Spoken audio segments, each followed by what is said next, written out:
Ladies and gentlemen, welcome back to the 2025 Chess World Cup, a massive knockout tournament which ultimately crowns 3 people to the next candidates event, an 8-player double round robin, and the winner of the candidates, of course, plays for the World Championship. I just give you this information at the beginning of every recap in case you are joining for the first time. We are in the 5th round. There are 16 players remaining, and of them, 2, I would argue, are well known throughout the world of chess in terms of casual fans, longtime fans, etc. The rest are effectively fighting for a life-changing opportunity. In this recap, 5 people's dreams have come to an end. 3 matchups will be determined in the tiebreak tomorrow. Actually, I think it's 4 and 4, but we'll get to that later. Folks, here we go. Prepare yourselves for drama like you have never seen before. We will kick things off with this incredible matchup.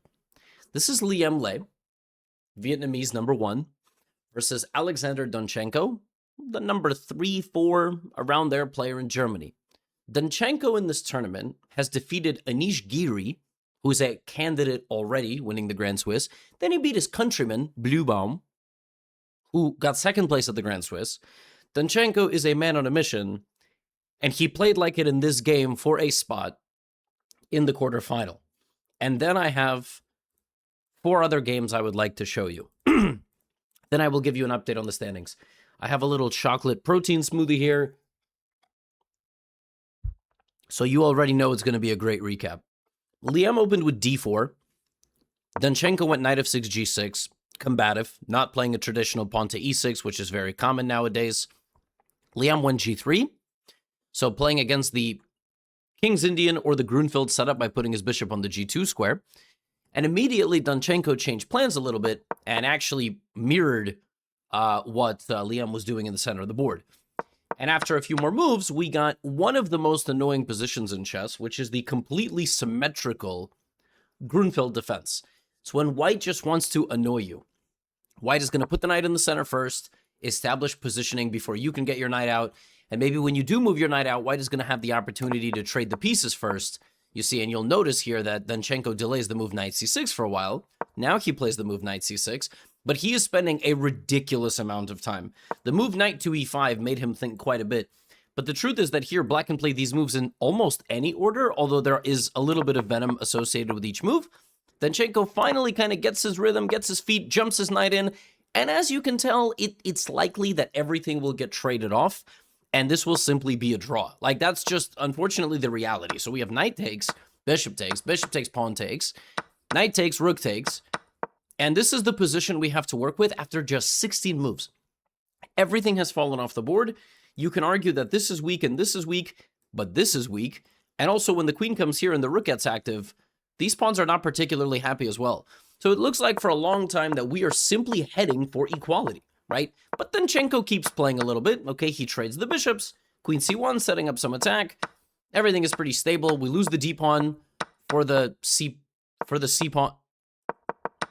Okay, we don't take the pawn on c6. Fine. Liam plays it like this because he understands that this is likely a draw anyway, because ultimately it's these 5 pawns versus these 4 pawns, and you know, you simplify the whole equation down. Like, a rook and a pawn cannot beat a rook, provided that you have a normal defensive setup. But okay, Donchenko has an extra pawn to work with, so he's going to try to grind down Liam. I mean, what more can you want, right? And on the 36th move of the game, here Liam needed to take this pawn and then defend against this later. He goes here, and now he's just losing. Like, it's the most uneventful way to go out of the World Cup, just like a boring game that goes into a middle game where you just push a pawn the wrong way, and now Donchenko is completely winning. If he plays rook d2 check, followed by king to c6, just getting a little bit closer to the side of the board, preparing that when the rook takes, the king runs out to those squares and has better defensive opportunities. But Danchenko plays king c6 right away, and now for a while the game is back to equality, as both guys are simply going to capture each other's pawns. King to b6. Of course, black is much, much better. Why is black better? Black has a completely dominant rook, freezing the king on the first rank. White has huge weaknesses, whereas black has a cluster of completely safe pawns. It's going to be very difficult for that rook to get to this pawn, and that is why in just a couple moves, you know, king e2 is played, and that's just losing. Liam needed to go king d2, I guess. King d2 and have the king closer to this pawn and, like, fully invest in... I don't know. But Danchenko is just totally winning. I mean, this is a really shocking turn of events, and he has just played a very easy game. Rook g4, king h2, he goes king d5, attacking the rook goes c5 check. Now, you might be looking at this position going, what am I even looking at? I mean, black has a rook, 4 pawns that are all defended, and I just got to push them through. Like, how is this possibly a mistake? It's a mistake because of a miracle defensive save. White here can play b5. Give up the rook, b6, and even though the pawn is 2 squares away from queening on the b6 square, 2 full squares, this rook can't get out. I've never seen anything like this before. The rook can't escape. The king is covering every escape square. You can check, I go here. You can check, I go back. You play f4, I just ignore you. b5 would have been otherworldly. If Liam saved the game here with the move b5, it would have been a move from the aliens, but he spent literally 12 seconds here, which, for the record, with 19 minutes on the clock in the World Cup is unfathomable. That, like, other than rook c5, there is, like, no other move. He just blitzes out rook c5, and Danchenko is just completely winning now. He's completely winning because he has 2 pawns in a rook endgame. He plays rook h4, he plays rook g4, he just repeats the moves. Now he plays the move f4, pawn takes, rook takes. It's rook and these 2 pawns at 3 pawns versus the 1. It is over. Danchenko is cruising to the quarterfinals. King into c4, rook to b1. Now you can push the e-pawn or go back. Very nice. You can play, okay, rook. We don't have to go rook b7. Like, we can just play e3 and king d3. Just fully invest in the pawn. If e3, b6, e2, b7, you can actually just take the pawn because this pawn is queening. So e3, b6, e2, white would probably need to come back to defend, but he can't. So, I mean, at this point, just push the pawn to e2, bring the king, and the game is over. He goes rook b7, fine. King f4, rook b5, rook g1. Danchenko is up 3 pawns to none. He goes king d3, very natural. He's going to lose the pawn on g6. Okay, he obviously doesn't make a draw. He also could have gone maybe to, I'm not sure, maybe d4 is also fine. He goes here, rook g6, rook b3, gives up this pawn. So it's a very nice little maneuver. He gives up 2 pawns, and he just pushes, and that's the end of the game. You absolutely cannot save this, because what'll happen is the rook is completely cutting you off, so you cannot get back with the king, and the pawn's going to go. The king's going to come join the pawn. So h3, king g2, rook g3, h2, h1. That is the winning plan. Liam gives a check, king g2, rook g6, king f2, rook f6. And, you know, what's interesting here is, like, of course, when this check is given, you can block. So king f2, rook f6. Danchenko goes king e2. And now the game is a draw.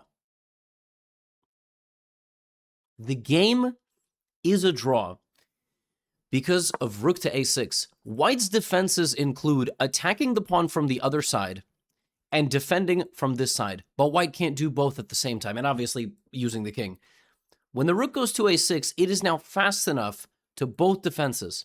If you play rook b4 check and push the king back, the king actually gets closer to the pawn. And now when you run the pawn here, I go rook h6, and you can no longer defend the pawn with the king. You have to defend the pawn with the rook, and I go king g4, and I stop the pawn. Rook f6.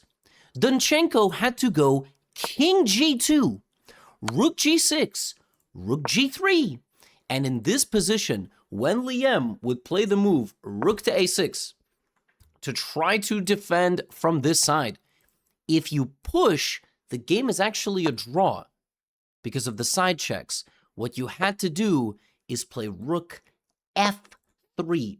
This and only this move. Defend against these checks because the king gets space.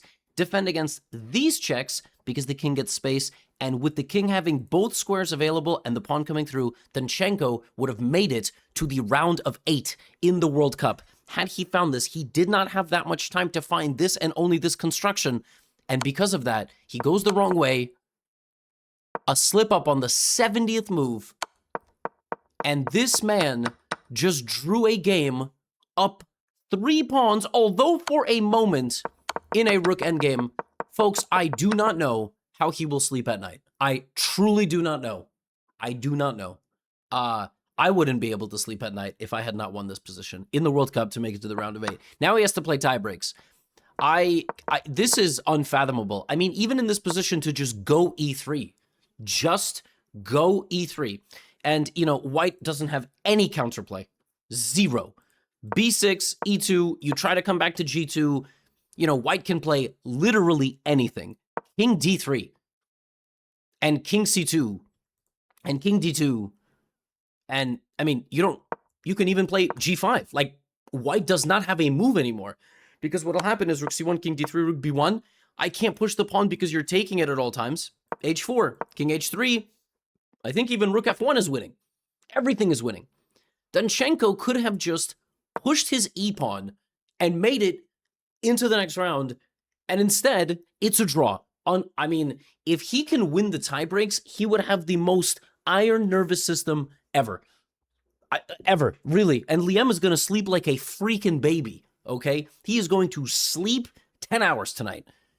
Now, shocking. I mean, the World Cup is just brutal. It's absolutely brutal. Sindarov versus Fredrik Svane. Sindarov has had a sleeper tournament. He's 27-20. He's one of the highest rated players remaining in the event, top 3. We have also Liam, who's very, I just had him on the screen, 27-29. Yeah, 27-29. Fredrik Svane knocked out Gukesh and others. Sargsyan, I believe, in the last round. No, not Sargsyan. Yes. Shant Sargsyan, yes. There's multiple Sargasyans, actually. How you spell their last name. So Sindarov versus Fredrik Svane. We have d3, bishop c5. This is an Italian. White playing completely normal stuff. Advancing on the queen side. And in the center, I mean, you have seen me cover these Italians a bajillion times. Symmetrical side castling. In this game, Fredrik Svane traded the light squared bishop and then kind of started, this... faux attack, if you will. Sindarov just kind of pushed the pieces back and stabilized the position. And Fredrik here had to kind of be like, I probably don't have an attack, but he kept trying, and that gave Sindarov a very comfortable position. Sindarov really has played 30 moves and done absolutely nothing. Like, absolutely nothing. He trades in the center. It's not taken back for some reason. I guess he didn't like the diagonal pressure. And Sindarov gets a very strong position where he's actually just cleanly up a pawn. Like, he has 7 pawns. Black only has 6. But he messes it up. The World Cup is really like a place where chess doesn't make any sense anymore. He's probably going to win the pawn on b7 at some moment. But now he has to win an endgame. And he does win the pawn on b7. And this is what we have to work with. Knight c5, bishop here, knight a4. And this is our endgame. I mean, 4 pawns each. Black trying to promote the A pawn, if possible. White trying to promote either the H pawn or one of these 2 pawns because you have a 2-on-1 situation. But for a while, it's just equal, Now, the benefit is that Black's king cannot enter the game at all. It cannot cross any of these lines. It can't go to this square. So it's actually, Sindarov is making things extremely difficult, and Svane makes a run for it. Fredrik he pushes the A pawn. He's going for it. The king has, the pawn is going to be stopped. A3, king c3. And now, for his last couple of moves, a4, a3, what he had to realize is he has absolutely nothing else. He has these 3 pieces, and those are the only 3 pieces that can do anything. Now, if he had played the move a2 here, in the game he went bishop f8, which was slightly inaccurate, had he played the move a2, he would have needed to come up with a crazy sequence of moves. Now, in the game, he went bishop f8. Javahir went for the pawn. The bishop was offered for trade. The bishop infiltrated. He could have taken the pawn on c4 here, because after king takes, this pawn is queening. He goes here, and this gave Javahir enough time to play c5, and then bishop to e7. And this extremely important move underscores how poorly coordinated these pieces are, because the pawn can be taken on the next move, these pawns are safe, and then I will just simply break through with my pawns. And that is exactly what happened. King a3, the knight just kind of scattered around the board. You know, Frederick kind of flailed around and tried his best, but ultimately the king walked in, the pawns were captured, and this game is just over. This game is over because what you're going to do is play bishop d6, shield the bishop away, and get the pawn to b7. And you are just winning. In fact, yeah, you just win by force. King g6, bishop d6, you have to stop the pawn, b7 here, and then you would go king c6, let's say king f7, king b5, king e6, king a6, and that's it. The bishop can no longer defend the pawn. It doesn't have any diagonal to go from. Now, in the game, and Java here beat Swane, beat Frederick Swane in this exact fashion. What he should have done, Frederick, is here he should have committed the pawn to a2, and when the king went to stop it, in seeing that this square is only protected by the bishop, you needed to go bishop e7. So when the bishop were to take, you would promote, so the bishop would come here. Now you would take this pawn. If bishop here, you would queen. So of course, you would need to attack the knight first, just like in the game. And now after c5, you would need to deflect this bishop a second time from the pawn on c7. So the bishop would come here, and then at least you have a draw. And if you don't do that, you know, like let's say the bishop doesn't go to f6, it goes to b2, the knight goes to c8, and the game goes on. And what'll happen here is even though you win this pawn, I have bishop f2 attacking this, and if you defend that, I go f5, I start my own counterplay, and the game is still going.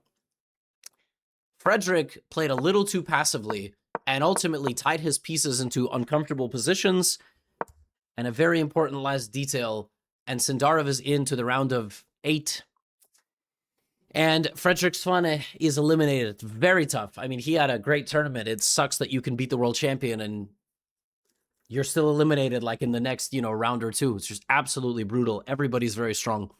I have more games for you, though. We have Levan Aranyan versus Arjun Erigaisi. You know, when guys like Levon play, they're older, you know? Like, he's probably double the age of Arjun Erigaisi. Erigaisi is 22. Levon is... Yeah, I think Levon is born in 1980... Sit. When is Levon born? Levon Aronian birthday. 1982. Oh, I mixed up the dates. He's October 6th, 1982. Not 1986. So, yeah, man. 43 and like 22. Like, so when guys like Levon play, you're like, oh, this is, you know, we're going back to our youth. Like, he's gonna dominate. He's gonna have blast from the past. And, or it's like at some point he's gonna run out of energy. That's really, I mean, that is just, Father Time is undefeated. You know, in this game, he goes for an Italian against Erigaisi. We just saw a similar position in the previous game, except White was able to go b4 and a4. Arjun doesn't allow b4. Bishop b6, bishop b5. All of this has been played quite a bit. The knight goes to g6. You know, put pressure on the center. Position opening up. Now the e6 square is available if you would like to park something there, like a horse or something else. Black can rely on counterplay against the center with pawn to f6 in certain situations. Levon plays bishop e2. Here comes Erigaisi.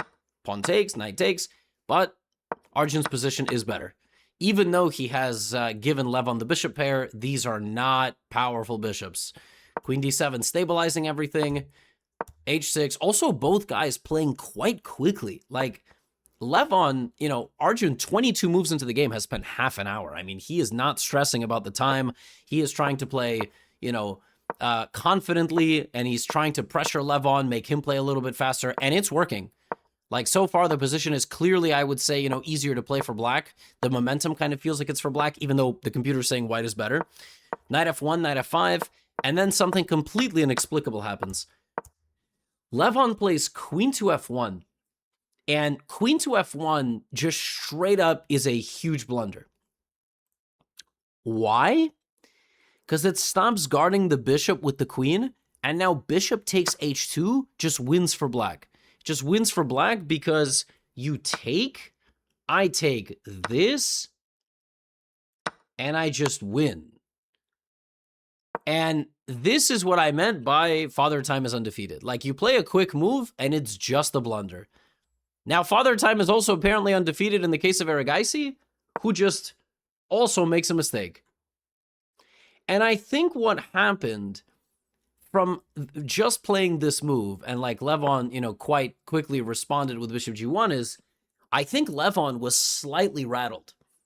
I mean, I don't want to psychoanalyze people, but when you make such a mistake and you're staring at it like, and the other guy doesn't play it, it kind of like sends a shockwave.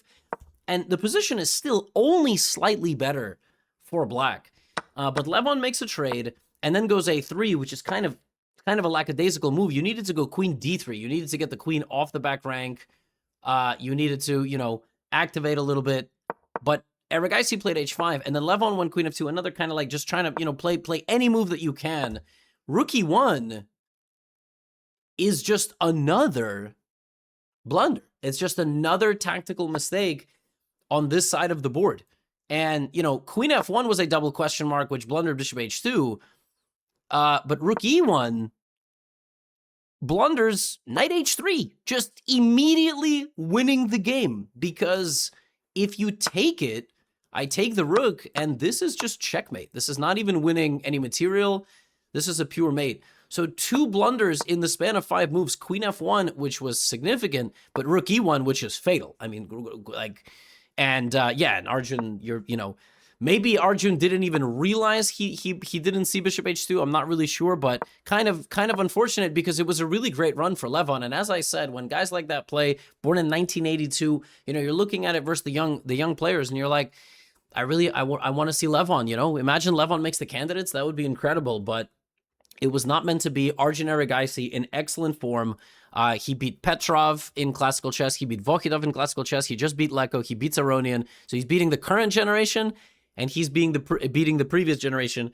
He's into the round of 8, and at the moment, he is the favorite to win the World Cup. Like, let's be very clear. He is by far the best chess player still remaining in the World Cup. I don't want to say by far. That's kind of insulting to other players. He is the best. Can he stay consistent? He has weaknesses in his game for sure, but can he stay consistent? That is the big question. Everybody has some weaknesses, you know? Like, I'm not insulting anybody by saying they have weaknesses in their game. Everybody has some weaknesses. You know, even Magnus. Now, 2 more stories for you. Nodirbek Yakuboev, the not the only player from Uzbekistan, by the way. We have Sindarov. So like 2 out of the remaining, you know, 16 players are from Uzbekistan. 3 are from Russia. 2 are from India. That we have Hare Krishna, of course. Now d4, d5. Nodirbek won a great game. I'm forgetting who these people are even playing. I think it was a player from Armenia. Was it Grandelius? No, Grandelius lost to Hare Krishna. I'll remember. It's going to take me a second. I need more coffee.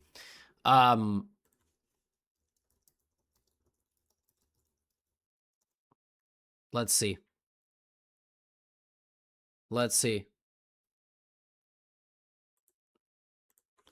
C4, E6. Queen's Gambit. Bishop F4. E3, C5. This is a very classical main line. This is not modern day Queen's Gambit decline type of business. This is World Championship, Fabiano Caruana, Magnus Carlsen. This was played there a lot. Bishop takes, Queen C2. Now the main line is Knight C6, Queen A5, etc. Knight C6, Queen A5, Bishop B4. Sorry, long castle. So the line here is like sometimes you can put a bishop on the b4 square because you cannot take the bishop, of course, because the queen would take the rook. Yeah, long castle is some cutting edge. Okay, long castle is some sort of completely cutting edge idea. Long castling into this entire position. The bishop goes back to e7. King b1. a6. Sargsyan preparing some stuff on that side of the board. And Nodirbek showing the entire purpose of the opening. h4. So this is really what we're all about now. Rook d8 played after some 6 or 7 minutes. This obviously cannot be a bad move. Now, g4. When the opponent has played all of these moves against you without thinking, remember they start the game with 130. The guy has more time than he started with. This is a really bad sign. This is very dangerous. So now what you have to do is you have to adapt to what's in front of you. He takes on c4, but he spends a lot of time. And that clock burning makes you less confident. Bishop takes c4 played instantly because, obviously, right? Develop your bishop, defend your rook. Now Sargsyan plays b5. b5 is a mistake. The top computer move in this position is to just take the pawn and hang on. Nobody can just do that. It's not possible. So b5 is the next best thing. Now white can take the rook or come back with the bishop. He goes back this way. So he spends 15 minutes. He doesn't remember the move, which, bishop b3 is a completely reasonable move. And now black plays bishop b7 and the position is equal. But the problem is that white is still having all the fun. Every soft pawn in the black position has been targeted. Black trades the rooks and offers the second trade. This is very important. Like, if you're trying to put out a fire and you're trying not to get checkmated, the best thing to do is to trade some pieces. The problem is, white still has enough material here to attack. b4, you go here. Now I go knight e4. I mean, this is really just feels like a matter of time. You have to be extremely careful here. Knight takes, queen takes. You got to get rid of this knight, so he gets rid of both of white's attacking pieces, and for a moment, the position actually looks pretty stable. Now, rook c8, I don't see how white can continue the attack, but here comes a4, and suddenly black doesn't have an easy move. Black just simply cannot move any pieces. So you go h6 to kick out the bishop. I move the bishop. Now, officially, black is out of moves. Like, what do you do here? Well, Sargsyan tries to trade the knight. Yeah, tries to trade the rooks and target the queen. So the queen goes here. He manages to get off almost all of white's pieces. Here's the problem. Everything you did has still led white to having a lot of pressure against your position. The bishops are very annoying. Bishop d5 is another accurate move from Sargsyan, showing the class. b3, another accurate move, allowing queen h7, and it's completely safe, actually. The king is totally safe. He's playing excellent chess. Bishop d1. And here, black has to come up with queen takes pawn. Just take the pawn. Take the pawn. Apparently, all of this incoming against your king, there is nothing there. He moves the knight off the back rank, and this one move allows white to just take the pawn on g7 and have queen f8 ideas, always. Now when you take on a4, I go check, king d7, and I disconnect the queen from the a file, and now I'm just winning. The knight needed to stay on d8, permanently guarding the f7 pawn. This move, bringing it into the game, he obviously thought he had something, but he doesn't. And suddenly, white forces a trade of pieces. And this one move, queen c5, just trading the queens into a completely equal position by material, is losing. Because the next move is bishop f8, and you cannot stop it. You cannot stop the move bishop f8, winning the pawn and promoting this one, because of these two pawns. Those two pawns never even moved. Those two pawns came out on move 12 and 13, showing the opponent, I would like to start an attack. The whole game happened, and the game ends because in the endgame, they stop this pawn from moving forward. You win the pawn, you promote. Engines have completely changed chess. The fact that they can see that in the long run, after the sides have clashed and everything has died down, you will end up in an endgame and have long-term advantages is mind-blowing. And Sargsyan made one mistake. He was under pressure the entire game. He made one mistake, and his tournament is over. And Yakoboyev, first of all, is probably back over 2,700 FIDE, or maybe for the first time, even? I don't know. And is into the round of 8. And the last matchup that I have for you, the quarterfinals, Wei Yi, Sam Savian. This was a 4 knights. It was a symmetrical 4 knights. It's not clear if Wei Yi is playing this because he just wants to play rapid tiebreaks. That's Dubov's strategy. Or if he's playing this because, there's actually some poison. But this is just a dead draw. Bishop f4, knight back to d6, queen f3. And now black has several moves in the position. And I think actually Wei Yi spent a little bit of time here. After the move queen f3, like black can play rook e8, bishop e6, and even the pawn structure is completely symmetrical and the bishops are of opposite color. And really, this should be a draw. Like, I think there is some phantom pressure here, but you know what you don't play here? Bishop f5. Sam Savian, on like the 10th move of this game, played this bishop out, and got hit with knight takes c6, which is given a brilliant move. The point is that the bishop is in the way of the queen. This is guarded by the knight. So you sack your knight to take this knight, to take the bishop, and you're just going to be up a pawn. He plays the best move, but Wei Yi just comes back and knight f5, okay, some moves are getting played, but white is just a pawn up. And Sevian will try to fight back the remainder of the game against the pawn. The pawn is right here. That's the extra pawn. There is still an opportunity to hold a draw here. You've got to be extremely dynamic, and you will have to play this endgame, but you are ultimately just a pawn down. And what's funny is the computer, of course, can hold this. In fact, just a few moves later, Wei Yi was trying to make some progress in the position and like apparently screwed the whole thing up. Rook d2 now is just equal for black. I don't get it at all. Like rook d2, clearly the idea was something like a bishop h4, and if you take, I play maybe b4, rook d1, rook d7, something like this. I just kind of, I mean, and you obviously cannot take because you would be losing your knight. And here defends f2 square by the bishop. So it's not exactly obvious what happened, but despite blundering a pawn on like the 10th move of the game, Sam Sevian could have been a little bit more active here. He stayed a little passive, and that was kind of the last chance. Wei Yi played bishop h4, and then when Sam grabbed a pawn, this infiltration secured the victory for Wei Yi, who just is to be, he's up a pawn or two the entire game. The entire game. And this is really the kind of tournament the World Cup is. On the one hand, you have games where you defend perfectly for 30 moves and then you make a mistake and the game just ends immediately. And in others, you sit down to play the game and blunder on move 10. Like you just straight up, you develop a piece and you blunder knight takes c6. This is a tactic Sam Sevian would have seen any other day of the week in any place. But after like 3 straight weeks of chess, yeah, and what's mind-blowing is that Wei Yi didn't even play the best. I mean, it was equal. It was equal. Rook d2 is a tough move to kind of understand the depth of and the complexity of, that you can bring the rook all the way down here, completely abandon your king. But Wei Yi wins. He's also into the quarterfinals. And that is the last game that I'm going to cover today. Heartbreak for Danchenko. That's why in the beginning of the recap, I said 5 people's dreams are done. I forgot he didn't win. That was not, mid-sentence clickbait. That was just absolutely devastating, really, just mind-blowing stuff. And that means that here is the schedule.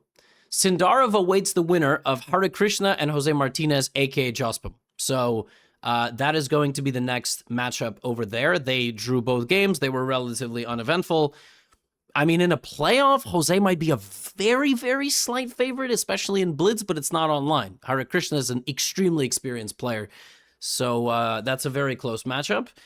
Yakoboyev awaits the winner of Liam Danchenko. Like I said, if Danchenko can even sleep 2 hours, I will be impressed. I mean, God bless the guy. I think that's the matchup. Dubov, Shankland, and Grebnev, Yesipenko. This is actually a really, really brutal little part of the pairings. Why? These are Russia's 3 remaining GMs. Russian chess has plummeted in the last several years. I mean, if you look at the exodus of players to other countries, and you look at, like I said in a recent recap, they don't have a player in the top 20 anymore. Some of you were like, actually, in the most recent rating list, Nepo is in the top 20, because you guys don't know what live ratings are. You don't know about the website 2700 Chess, where live ratings are calculated, and live, Russia's #1 rated player is number 23 in the world, Yan Nepomniachtchi. Dubov is out there. Dubov is a world-class Rapid and Blitz player. He just doesn't like classical that much. So he, in every matchup, has drawn everybody and just tried to beat them in knockout. So what's brutal about this is both these guys are Russian, and these guys also. So at the end of this little sequence over here, there's going to be 1 Russian left, or 0. like either Shankland beats Dubov and then beats the next Russian, or one of the 2 Russians, and we might have none left. So kind of mind blowing. Wei Yi will move on to face Arjun Erigaisi. That's an epic matchup, and it is becoming more and more clear one of these players is going to make the candidates and hardly belong there. And what I mean by that is hardly belong. Like traditionally, we are used to the candidates being 27, 30 feet a minimum. And then, and normally you have a wild card. You have a person that won the World Cup. You had a Basov in the last candidates. He had a rough time. Anytime you have other wild cards, they have a rough time. There's been wildcards in the candidates in the past that are 2750. One of these players is going to make the candidates, and better buckle up because it is going to be a crazy 6-month training camp for them because the candidates start in March, April. And they better not get like 2-3 points. I do not want a person in the candidates that's going to score 2 or 3 points out of 14 games. I don't want that. I don't believe in this type of a philosophy. If we believe in random dark horse candidates, then the whole system is a little silly. Then why don't we just do a tennis system where in any given tournament, a random player can win and emerge? So my call is that if it's not Sindarov, if it's not Eric Geisy, if it's not Wei Yi, if it's a person rated 2650, let's go. Let's change the dark horse and underdog story in the candidates. We don't want you to be a free point for people like Prague, like Fabi, like Hikaru, the monsters. But it's going to be a very fun event, and that's all I have for you today. Get out of here.